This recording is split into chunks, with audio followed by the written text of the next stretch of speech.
بسم الله الرحمن الرحيم. اللهم صل وسلم وبارك على سيدنا محمد وعلى اله واصحابه اجمعين. ازيكم يا حبايبي، عاملين ايه؟ يا رب دايما تكونوا بخير وفي احسن حال. كل سنه وانتم طيبين بمناسبه شهر شعبان. احنا النهارده كام يوم فيه اهو فايت بيجري. اللهم بارك لنا في شعبان وبلغنا رمضان واحنا في احسن حال، لا فاقدين ولا مفقودين، ويجعل يا رب صيامنا وصلاتنا ودعانا مقبول عند ربنا، ويكفينا يا رب شر البلاء وشر الغلاء اللي احنا فيه، ونحمد دايما ربنا يجعلنا من الشاكرين الذاكرين الحامدين. الحمد لله. انا النهارده جايه اشارككم فطاري. انا صايمه. جايبه نص كيلو بتاع ده كبده فراخ. انا جايباها من امبارح وغسلاها حلوه قوي وحطاها في محلول ونقعاها ومصفياها وكله، كنت حطاها مبيتاها في الفريزر من امبارح عشان ما قدرتش امبارح اعملها. بس معايا كبده الفراخ، معايا بصلايه حلوه اهي، ومعايا فلفل حامي على حراق، ومعايا توم. ده دهن من السمنه، ده دهن انا مسيحاه معاكم في القناه، بشوفوه حلو قوي، بعمل بيه الاكل تحفه.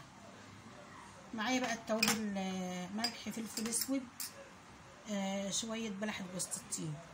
على فكره بحب بلح جوز الطيب قوي في الاكل، بيديها طعم جميل. بس واحمر كيس مكرونه. عايزه اقول لكم المكرونه دي حلوه قوي، انا جربتها. الكيس ده ب6 جنيه، هو 300 جرام يعني ما يفرقش عن الملكه 400 جرام، بقت ب10 جنيه. ده انا جايباه ب6 جنيه، حلو. انا جربت عملت منه صينيه مكرونه بالبشاميل حلوه قوي. بس ودي فطاري النهارده. يلا بقى نخش على الفيديو. بسم الله الرحمن الرحيم. نبتدي بقى نعمل فطارنا عشان ده خلاص الساعه داخله على 5.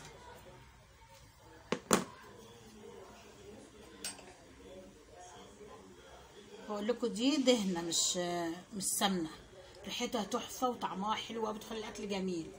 خشوا عندي على الفيديو بتاع تسييح الدهن، شوفوني انا عاملاها ازاي، او شوفوا اصلا النوعيه اللي انا جايباها ايه. يعني انتوا كلكم شاطرين وبتسيحوا، بس نوعيه الدهن اللي انا جايباها ايه. بصوا عامله ازاي.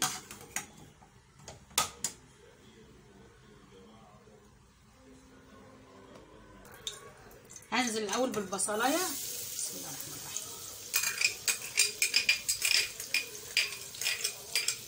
بصل غالي، ما نخليش فتفوته في الطبق. انا نزلت بالبصل الاول لان انا جايبه كبده ما فيهاش قوانص، فطبعا الكبده ما بتاخدش سوا. اول البصله ما تبقى شفاف كده هروح نازله بالكبده. حط الملح،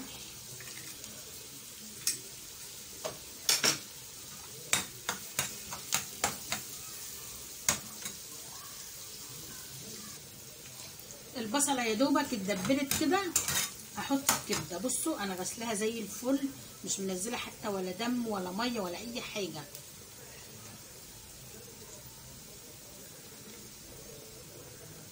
ومقطعاها ومنضفاها لو فيها اي خيوط كده، وشايله منها الحاجات اللي هي ملهاش لازمه، اللي هي الحاجات اللي هي الدهون السمينه دي.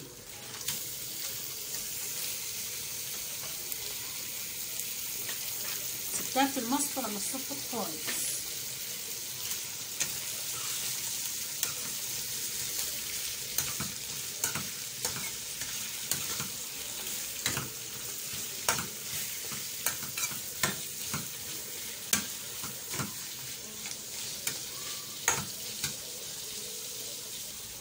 بص عشان الكبده مغسوله ومتصفيه وزي الفل، ما نزلتش اي ميه خالص، وما فيهاش طبعا دهون ولا حاجات من دي.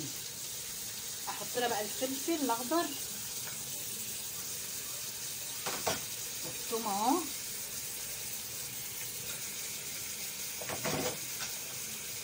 احط شويه فلفل اسود،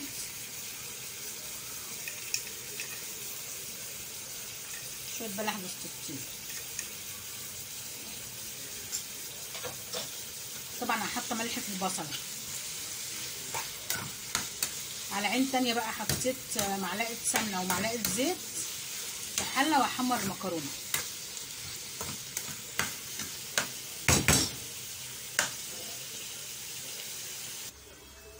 حمرت المكرونه اهي، دي قطايه واحده مبشوره كده. تديها طعم. شويه الملح، شويه فلفل، شويه جوز الطيب برضو.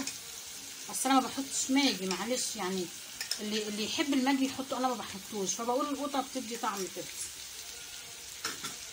بتديها طعم حلو. وبعدين لما تكوني جايبه مكرونه لاول مره ما جربتهاش او رز، اعملي حدود للميه، يعني ما تحطيش ميه كتير. بسم الله الرحمن الرحيم. حطي الاول ميه كده قليله، اللي انت عايزه حطي لها رز او مكرونه، اما تشوفي بقى ايه يعني انت نوعها ايه او ظبطتها ايه معاكي تظبطيها. انا حطيت ميه قليله خالص يعني مش كتير، يا دوبك يعني يا دوبك مغطيه المكرونه. اشوف لو عايزه تانية احط لها. كده خلاص اهي. عايزه اقول لكم والله العظيم ريحتها تحفه. طبعا الغسيل كويس قوي. في حاجات كتير احنا ما كناش بنجيبها ولا كنا بناكلها، بس ايه لازم نرضى بالامر الواقع. الحاجه غاليه، الحاجه غاليه، نحمد ربنا ان في حاجه زي كده موجوده، وما نتبطرش على حاجه لغايه الايام دي ما تتقضى على خير يا رب. ربنا بس يجعله ادب مش غضب، يعني يجعله ادب، يكون ربنا سبحانه وتعالى بيأدبنا، مش يعني لان لو غضب علينا يبقى غضب وحش قوي، مش هنقدر على غضبه. فربنا يا رب يجعله ادب. اللي احنا فيه ده، الغلا اللي احنا فيه ده اهو، يعدي الايام دي على خير. حاولي ان انت تلمي دورك وتلمي نفسك في اكلك وفي عيشتك، اللي كنت بتتبطلي عليه لا تاكليه اهو، لما تبقى حاجه موجوده احسن ما فيش خالص. ونحمد ربنا الحمد لله الايام على دي وعلى دي. حبايبي خلص الفيديو بتاعي. المكرونه طلعت حلوه قوي على فكره، بس هي عايزه شويه ميه صغيرين قوي. حطيت لها بصوا بالواحده اهي، مفلفله بالواحده. المخلل بتاع مناد اللي ما يعلاش عليه ولا بنجر بقى ولا اي حاجه، حاجه طبيعيه كده. انا عامله شويه مخللات حلوين قوي على القناه، عايزاكم تخشوا تاخدوا جوله كده في القناه وتشوفوا وتقولوا لي ارائكم ايه. ما تنسونيش في الكومنتات وفي اللايكات، واللي ما اشتركش ينورني. بقول لكل صايم صياما مقبولا وافطارا شهيا، وكل سنه وانتم طيبين. السلام عليكم ورحمه الله وبركاته.